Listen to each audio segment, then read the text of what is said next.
देखिए, इलेक्शन के ताखीर का सबब तो ये जरूर बनेगा अगर तो नई हल्का बंदी पे, ये आपकी बात दुरुस्त है कि कानूनी और आईनी तौर पर अगर ये प्रोसेस मुकम्मल करना है तो ताखीर का सबब बनेगा। बाकी रही हमारी अहमियत की बात, तो जब हमारे 24 अरकान थे तब तो हम किसी हुकूमत का हिस्सा नहीं थे, लेकिन जब साथ हुए तो सबको हमारी जरूरत पड़ी।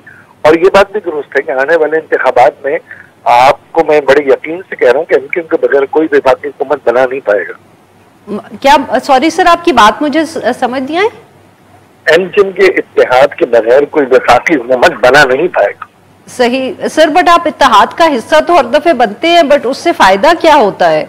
अब तो सारी, अगर मैं आपसे सियासी तौर पे आखिरी सवाल पूछूं कि अब तो अपोजिशन जैसे कराची की जो है वो आपके हाथ से जमात इस्लामी के हाथ में चली गई है, फायदा क्या हुआ है आपको सियासी तौर पे पाकिस्तान तहरीक इंसाफ और अब पीडीएम की हुकूमत से इत्तेहाद करने का?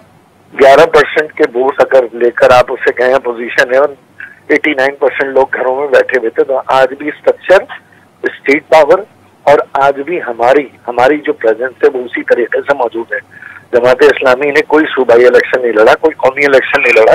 ये वाज़ेह तौर पर उनकी शिकस्त का मुंह बोलता सबूत है, जबकि हमने इमरान खान साहब के मुकाबले में भले हारे हों लेकिन हमने 25-25 और 30-30 हजार वोट लिए हैं।